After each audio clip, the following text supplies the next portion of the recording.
constraints, right? Constraints, the internal constraints, and the external constraints. Good evening, everyone. Good evening. Please confirm you can hear me. Hi, good day, James. Yes, can hear you. Hi, James. We can hear you. Hear me? Then that's good. All right. I would like to welcome you all to our first session for Economics 10A, also known as microeconomics. Now, some of you might have a bit of a background in economics. Some of you might not have a background in economics. Don't worry. We'll walk through this journey together until we reach the end of it. Okay. So my name is James from Varsity Unlimited Tutors. We're a group of tutors who assist students with their studies in many different subjects. So for some subjects, we do tutoring. For some subjects, we do assignments and etc. So for this one, for Economics 10A, we've chosen to do some tutoring to help you with your assignment and also prepare you for the exams, because I also hear that you guys are now doing venue-based exams. So we'll also try to help you to prepare for those exams. So economics by its very nature, it's a very long subject with a lot of different topics that can sometimes be a little bit difficult, but we'll try to make sure that the content is condensed in a way that you can understand. Then I myself, sometimes I can be very fast, but I'll also try to slow it down so that everyone, we can walk on the same pace. If for whatever reason you don't understand what I'm saying, please feel free to ask questions. Please feel free to send a message on the chat for the Zoom, or even after the lecture, you can send messages in the group so that we can all work together in this journey. Then this lecture that we're doing today, it's a free lecture. I'll post a link of the free lecture in the group so that you can rewatch it afterwards. I might be doing some more lectures. I think next week might also be free, but eventually I'll start charging for these lectures. I'm just introducing you to the subject. Then for those of you that are interested in continuing with me in terms of learning Economics 10A, my prices are usually 750 Rand for this semester. You can pay in 3 installments. But for now, let's not worry about that. Since this one is free, let's just talk about economics. And then when we get to the end of it, then we can discuss about issues of payments and etc. Okay. So the strategy sorry, James. Yes? Sorry for interrupting. There's a lot of voices at the back. Is it something that, is it maybe something on my side, but there's sounds or noises at the back. Okay, I don't know what it is. Okay, just hold on.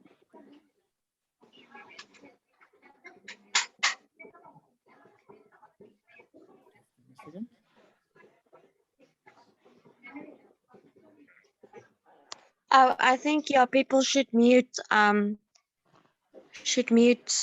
their stuff because it makes sounds at the back.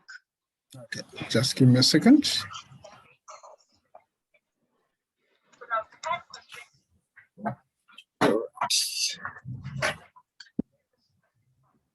Is that better?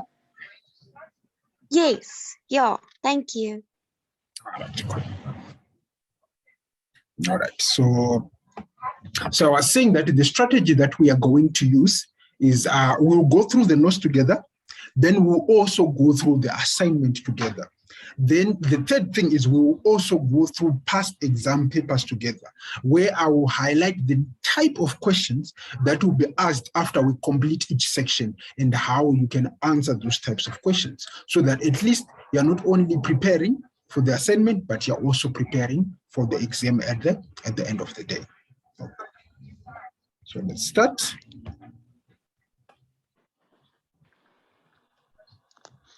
Someone says, I'm also doing economics 15A and B. Am I also covered here? For now, I'm focusing on economics 10A. 15A and 10A, they are similar. If you did not do economics 10A, yes, you can stay in the class. It will be useful to you. But if you've done economics 10A and you're now doing 15A, then I would say no, you need to register for a separate class. But if you've never done economics before and you're doing economics 15A, you are free to join in because it's an introduction to economics, which means it will be quite useful for your studies. All right. So the first question, what is economics? That's the first question that you might ask yourself. And from a theoretical point of view, before I discuss it with you further, it says that economics is the study of the trade-offs or choices that we make given the fact of scarcity. So it means that when we are studying economics, we are studying human behavior. We are studying the behavior that you and I do, the behavior that politicians do, the behavior that economists do, the behavior that business people do. So we are studying how do they make their choices? How do they make trade-offs? But trade-off is a choice. How do they make their choices? And why are they making their choices? So when we are looking at economics, what we are basically saying, the fundamental of economics is you need to understand what we call scarcity. Now, scarcity by its very nature, we are saying that the resources that are available to a specific individual or to a specific country are limited in nature. What do we mean? We are saying that if we look at South Africa, there is a specific amount of land that is available in South Africa. We don't have unlimited land in South Africa. We have a specific amount of land. There is a specific amount of gold that is available in South Africa. There is a specific amount of vegetation that is available in South Africa. There is a specific amount of labor, i.e. the people, 53 million, 63 million, whatever the population is, that is currently available in South Africa.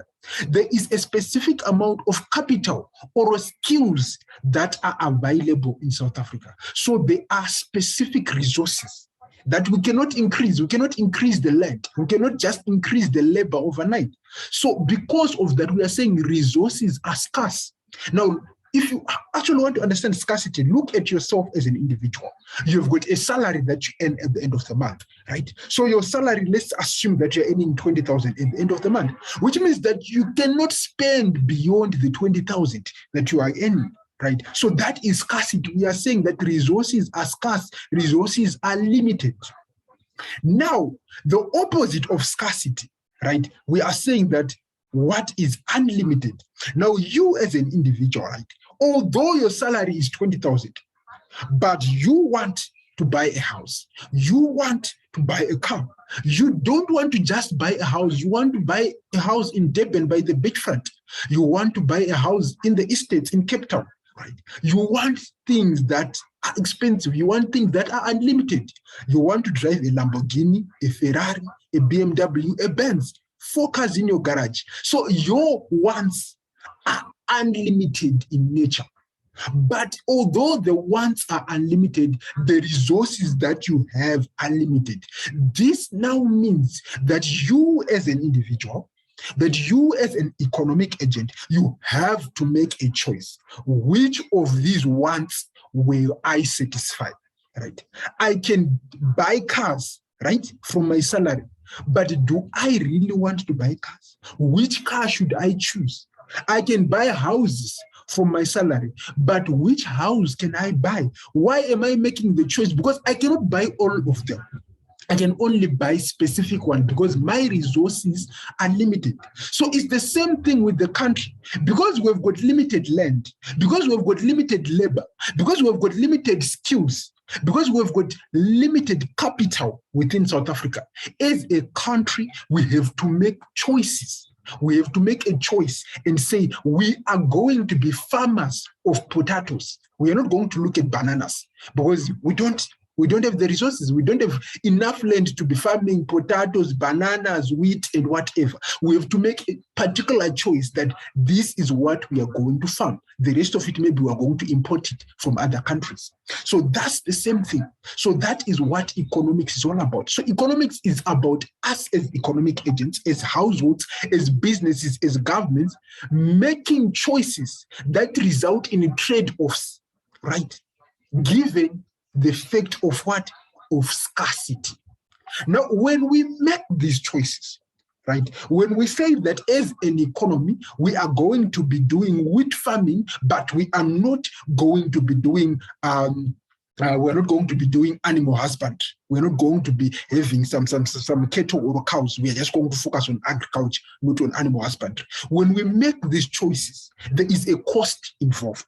And that is what we call in economics opportunity cost. Now, the theoretical definition of opportunity cost, it is the value of the next best alternative foregone when a choice is made. I will repeat, it is the value of the next best alternative foregone when you're making a choice. So what am I saying? I am saying, let's go back to the individual. I am saying I have 50 Rand on me. With my 50 Rand, I can either get KFC or I can get a pizza from Debonese. So if I choose KFC, my opportunity cost is the pizza from Debonese, right? So that will be my 50 Rand. Let's say I have got 2,000 Rand. With 2,000 Rand, or let's say 5,000 Rand, with 5,000 Rand, I can either buy a smartphone or I can buy a laptop, the cheaper ones anyway. So if I choose to buy the smartphone with the 5,000 Rand, my opportunity cost is the what? Is the laptop. But in economics, we say the value of the next best alternative forgone. So the laptop was the next best alternative that I forgot, which means if I had three choices, I could buy a cell phone costing 5,000, a laptop costing 5,000, or some bananas costing 10 Rand. The bananas are not my opportunity cost. Why? Because they are not the next best. The next best is the thing that maintains the value of my choice, i.e. the 5,000 that I was trying to spend on. So opportunity cost is the cost that results from the choice, is the cost that results from the trade-off that we find in economics. So that's what economics is all about. All the theories that we're going to be talking about, all the graphs that you're going to see, all the calculations that will be made, they are based on these three concepts. The concept of scarcity, that is, resources are limited in nature. The concept of wants, i.e. what I want, that the wants are unlimited in nature. The concept of opportunity cost, that there is a cost that is attached to the choices that we make, i.e. a trade-off. So economics is the study of the behavior of our decisions that we make because of these concepts that I have introduced, right? Let me jump a few things. Let me see. Let me talk about something here. I'll go back to the slides that I jumped. Now, when you're studying economics, there are two broad categories of economics that you need to look at. There's what we call microeconomics, and there's what we call macroeconomics. For the purposes of this semester in economics 10A, we are studying microeconomics with an I. We are studying microeconomics with an I. That's what we are studying. So you might ask yourself, so if you're saying that there are two branches of economics, how do you differentiate them since you've defined what economics is all about? Now, microeconomics is the study that focuses on the individual decisions that are being made, i.e. the decisions that are made by the households represented by me and you, the decisions that are made by the businesses represented by Pick n Pay, by ShopRite, and etc. I.e. these economic agents, these particular businesses, these particular people are making choices within an economy. They are deciding to go and buy bread. They are deciding to manufacture a particular car. These are decisions that they are making on a day-to-day basis.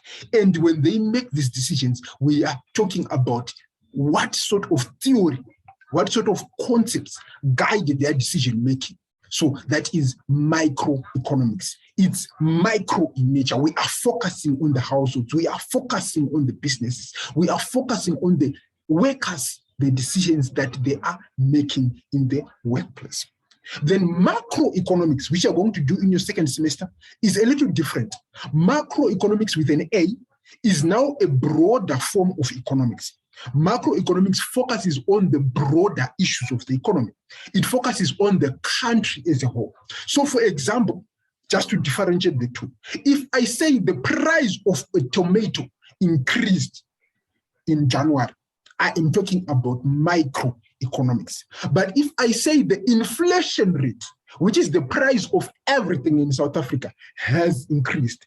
I'm now talking at a broader perspective, which is macroeconomics. Right? If I say that a specific employee is going to leave the company because the salary went down, I'm talking about microeconomics. But if I say unemployment has suddenly increased because of the what? Of the minimum wage set up, then I'm talking about macroeconomics. So those are some of the differences that are there. Micro, you are focusing on the individual decisions that are being made. Macro, you are focusing on the broader part of economics. You're looking at economic growth, unemployment, inflation, exports and imports, and etc. So that's something that is very important that you need to know. Right. Then another distinction that you need to know when you're being introduced to economics is what is the difference between positive economics and normative economics. Now, when we are talking about positive economics, we are talking about factual economics. We are talking about cause and effect. You're going to see a lot of diagrams in positive economics. You're going to see a lot of calculations in positive economics. You're going to see a lot of theory development in positive economics. For example, if someone says the quantity that is being demanded for bread right now, i.e. people are demanding 20,000 loaves of bread every day, is going to go up if we reduce the price of bread to 5 rand. That is positive economics. Its effect, if you reduce the price of bread, the quantity will go up. That's positive economics, right? But normative economics is whereby someone comes in and tries to put in their own judgment in a specific thing, tries to put in their own recommendation, tries to tell you what they think should or should not be done. For example, if someone says, I think that we should increase our taxes on the rich people because it is not fair for them to be earning that much amount of money. That's now normative economics. He's judging, right? Or if someone says, I think that the government should introduce a policy of paying people that are unemployed so that they can at least have a living. That is a value judgment that is not based on facts. So that's normative economics. So normative economics, it deals with value judgment, recommendations, what ought to be. But positive economics is what actually is, the facts, the cause and effect, the theory, the graphics, the calculations of economics. So now after having gone that, I now think you have got a basic understanding of what you need to know about what economics is all about. Now let's get a little bit deeper and let's now start talking at the various little concepts of economics. So what I'm going to do for the next, I think 5 or so minutes is I'm going to look at smaller concepts of economics. We're not yet into the theory. I just want to introduce some terminology that you will notice as we study economics, right? For example, in economics, we talk about what we call rational behavior. Rational behavior, we are saying that an individual has got self-interest. They want to maximize their utility. What do I mean by that? I mean, if I offer you 3 oranges and I offer you 10 oranges, which of these 2 bunches will maximize your utility? 3 oranges or 10? It's most likely 10 oranges will satisfy you more than 3 oranges. So a rational consumer or a rational behavior is choosing the what? Is choosing the what? Is choosing the 10 oranges over the 3 oranges. So that's an assumption that we make in economics, that whenever we're discussing theory, we're saying consumers are rational. They make decisions that benefit them. They make decisions that have got self-interest in them, that maximize the utility or the gain that they are going to get from the decision that they make. So I've used the word utility. You might ask, what is utility? Utility is basically gain or happiness or pleasure or satisfaction that you gain when you consume a good or a service that you have been offered. That's basically what utility is all about. We're going to talk about it in a particular topic. Then rational consumer, I've already told you what that is. A rational consumer is someone who maximizes their gain, their utility, their pleasure, given. Remember, we said economics is about what?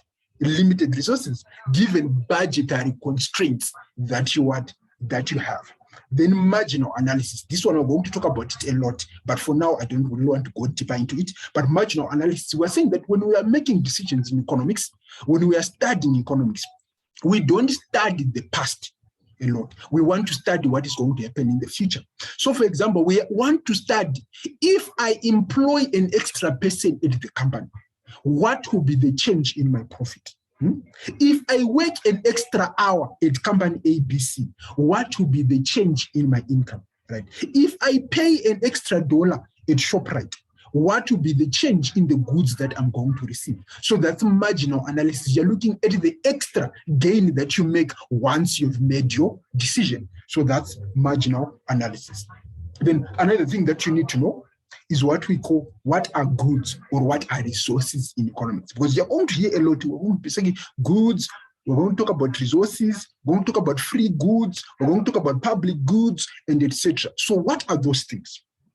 So in economics, if we say something is an economic good, right, it can either be a service or it can be a goods, which means it can be tangible or intangible. It can either be a service or a good that a consumer must pay to obtain, which means that something that is an economic good, you have to pay money to receive it. If you're not paying money to receive it, it is not an economic good.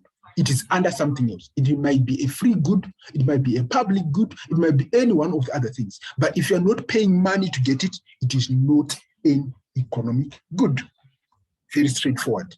What are free goods? Free goods are goods and services that are freely available to you and are abundant by their very nature. For example, the oxygen that we breathe is freely available to you and it's abundant.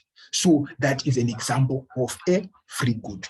Then you might be tempted sometimes to think, so maybe the police is a free good, maybe the roads are a free good, but you pay for those things through your tolls, through your taxes, and etc. Therefore, they usually fall under the purview of what we call public goods, goods that are publicly available to people. They have to pay them in another way, but they are publicly available, which means they don't fall under economic, they don't fall under free goods. But free goods, they are abundant and they are free. Then what are resources? Now, remember in my definition of economics, I said economics is the study of what? Of trade-offs, is the study of choice, is the study of human behavior. Why? Because of scarcity. When we're making choices because of scarcity. And we said, what is scarce? The resources are scarce. So what are these resources that are scarce? So in economics, there are 4 resources that we talk about. These resources, we also call them factors of production. So they could be called productive resources, economic resources, or factors of production. There are 4 of them. One of them is land, one of them is labor, one of them is entrepreneurial skills, one of them is capital. Let's get a little deeper on them. Right. So what do we mean by these resources? So when we are talking about land in economics, we are not only talking about the physical ground that you are sitting on. No. We are including the ground, the natural resources, the trees, the livestock, the wind, the sun, anything that is a natural resource in an economy is considered land under economics. So it's a factor of production. What do we mean by factor of production? We're saying it can be used in the production of goods and services. If you've done management, you know that there are inputs, there are processes, and there are outputs. So our factors of production are the inputs into our production process. Land is an input into our production process. And we're saying that it is covered by all these different things. Then another thing, let's talk about labor. Right? What is labor in economics? Labor in economics is both physical and intellectual. Physical in the form of those people that physically work at the company. For example, they need to lift things up. They need to move things around. They need to, whatever it is that they're doing physically at the company, they are providing labor. Then labor can also be intellectual by its very nature. The doctors, the engineers sitting in the office, working on an idea, right? And then presenting that idea for the company. So that intellectual labor that is provided in the what? In the company. So that's another factor of production. It's an input in the production process that results in the production of goods and services. Then another thing that we'll find as a factor of production is what we call economic capital. Now, there's something that I want to explain. When we are saying economic capital, we are saying anything that you use for production purposes that is not natural. Right? Anything that is manufactured but not the good or service. What am I trying to say? I'm saying for you to produce potatoes, you're going to need land, you're going to need labor, but you're also going to need a tractor. You're also going to need a combined harvester. The combined harvester, the tractor, all of those little things that you put in extra, which are manufactured, those are what we call economic capital. Anything that is used in the production process that is not land or labor, we call it under economic capital. Now, let's distinguish economic capital from financial capital, because when we are in economics, we don't see money like cash, like rand. We don't see it as a factor of production. Why do we not see it as a factor of production? Because we say money is not real. Unfortunately for you guys, I don't think you really study money that much, but when you're doing economics, you actually study about money. Money is not real. Money is a concept. So you take money, and taking that money, you go and buy the tractor. The tractor is the economic capital. You take money, and using that money, you buy land. Land is the factor of production. You take money, and with that money, you pay for labor. Labor is the factor of production. So money in itself, financial capital, is not a factor of production. But what you have paid for, whether it's the tractor, whether it's the computer at the workplace, whether it's the office desk, the printers at the workplace, that is what you consider as economic capital. Then lastly, so we said land, labor, capital, lastly, entrepreneurial skills. So when we are in economics, we also value entrepreneurs. Why? Because we've seen that if you take land, labor, and capital and put it together, if you don't have an entrepreneur, nothing is going to come out of it. You need the entrepreneurs to come in and combine the land and combine the labor and combine the capital together to take the risk of the business succeeding or failing for you to have production. So entrepreneurs are actually a factor of production. Right, you know all those successful entrepreneurs that you know about. They are factors of production. So in economics, we usually call it entrepreneurial skills. We don't usually just talk about the person as the entrepreneur. We say entrepreneurial skills. So entrepreneurial skills are needed. Why? Entrepreneurial skills are basically the ability to identify opportunity, the ability to organize other factors of production, and the ability to accept the risk of success or failure in the production process. So that's your entrepreneurial skills as a factor of production. So that's basically it. Those are some of the most important key concepts that you need to understand when you are talking about what? When you're talking about economics, right? So essentially, I've introduced what economics is all about to you now. Now I'm starting now to go into the theory now of what economics is. So before I go into the theory, are there any questions? Maybe somewhere where you have missed me? Before I start on the theory, are there any questions?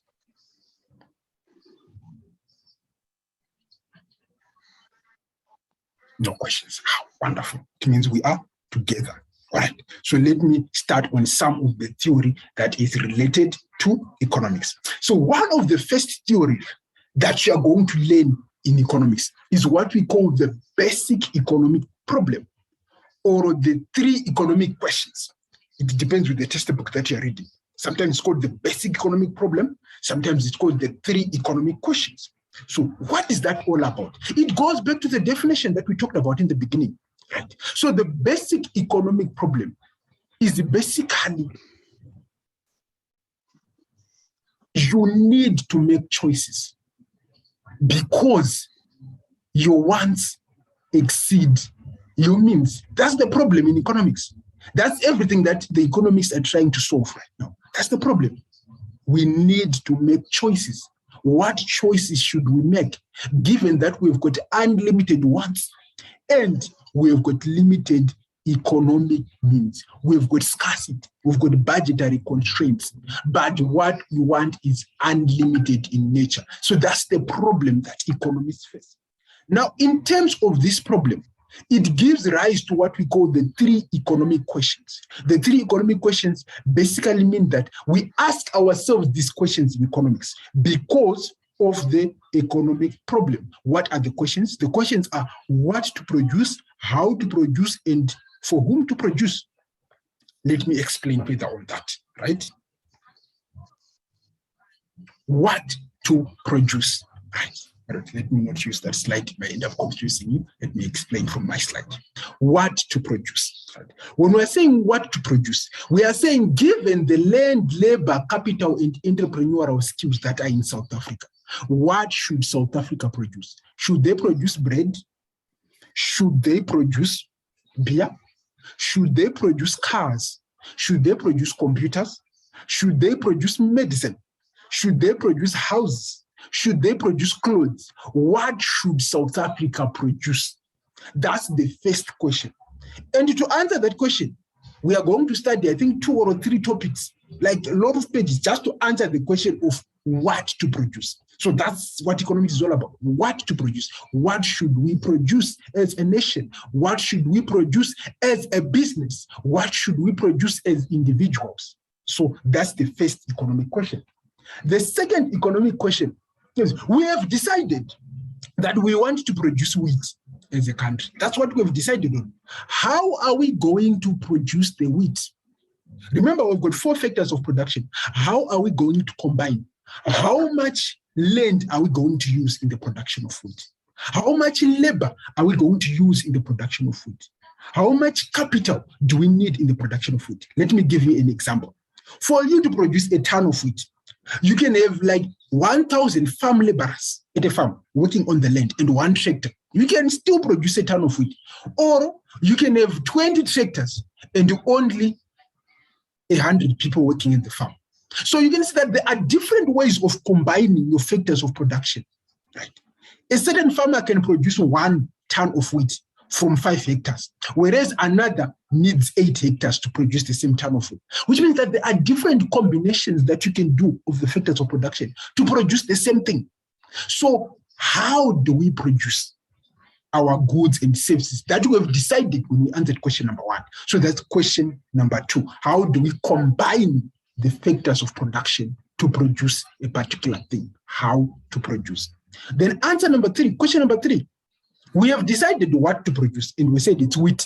How to produce it? We said we want these tractors and etc. and etc.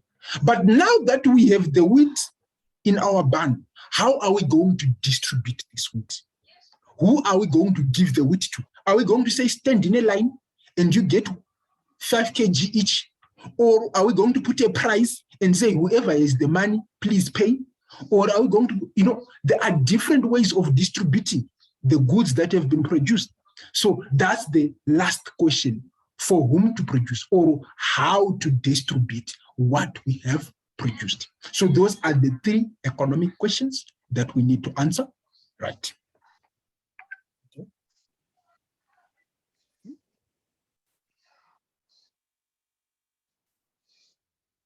All right, we've talked about that. Wonderful.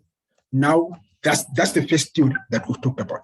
The second theory that we are going to talk about, now it brings you, now we're going into the deeper ends of economics now, where we are starting to going to see some graphs, we're going to start to see some calculations that need to be done and etc. Right. So before we talk about the graphs and the calculations, let me just give a little of a preview of some of the issues that you need to understand when you're doing economics. So when we say we are going to talk about an economic model, for example, the next topic that I want to talk about is called the PPC. The PPC is an economic model. So when we say an economic model, we are basically saying that for us to understand the decisions, the human behavior that is happening in the economy, we can simplify the light. We can simplify it so that it is observable, so that it is predictable, so that it is not complex. for our understanding. So that's an economic model. It's a simplified version of what actually is happening in the economy. We reduce a lot of things. We remove a lot of things. So that we say, no, for our simple economy, there is just one person who is the household, and there's one business which is Pick n Pay, and then there's one government. We remove everything else. So that's an economic model. We are simplifying what economics is all about. Now, when we do economic models, we are going to present them graphically. We are also going to present them mathematically, which means you're going to see a lot of graphs. You're going to see a lot of workings that you're going to see, right? Don't worry if you're not very good at working. It's not going to be that complex. It's just straightforward workings that you're going to see that try to summarize some of the concepts of economics that you need to understand as an individual, right? So that's economic models. So this is where I'm going to end this particular lecture, right? The next lecture that we're going to do, we are going to be talking about the particular economic model. For example, the PPC. We are going to be talking about the circular flow of income. That's another economic model that you need to understand. So those are some of the economic models that we are going to do within our next lecture that we are going to do. Right? Are there any questions for me? I'm going to end my lecture here today. Are there any questions for me?